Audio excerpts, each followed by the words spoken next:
The latest about our Artemis program, an astronaut shares her story with students, and another record-breaking maneuver by one of our spacecraft. A few of the stories to tell you about this week at NASA.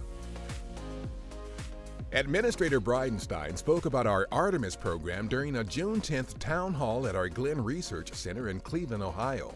Artemis missions will land the first American woman and the next American man on the moon by 2024 by using innovative new technologies and systems, some of which are being developed at Glenn. Glenn is going to be very instrumental in helping us achieve these goals for a sustainable lunar return and an eventual mission to Mars. Our Serena Anand Chancellor stopped by Excel Academy Public Charter School on June 10th as part of her post-flight visit to the Washington, D.C. area. Anand Chancellor spent 197 days in space as a member of the International Space Station's Expedition 5657 crew, contributing to hundreds of experiments in biology, biotechnology, physical science, and earth science. She returned to Earth in December 2018. Science continues to flow from our Cassini mission to Saturn, which wrapped up in 2017. A new paper published June 13th in Science describes findings from the spacecraft's closest ever observations of the planet's main rings. The findings include fine details of features, textures, and patterns sculpted by tiny moons or masses embedded within the rings that interact with the particles around them. This raises questions about the interactions that shaped the planet's rings.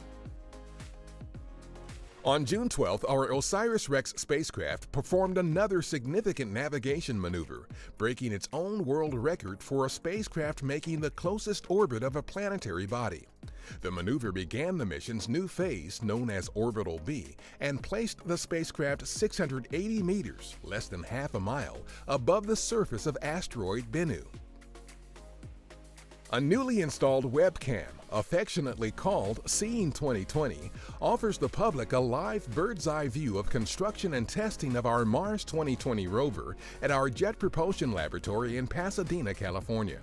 Check out go.nasa.gov/seeing2020 for continuous live video of the rover taking shape before it launches next year on one of the most technologically challenging interplanetary missions ever designed. On June 12th, Administrator Bridenstine was joined by U.S. Senator Ted Cruz, D.C. Council Chairman Phil Mendelson, and author Margot Lee Shetterly at a ceremony to rename the street in front of our headquarters in Washington, East Street Southwest, to Hidden Figures Way.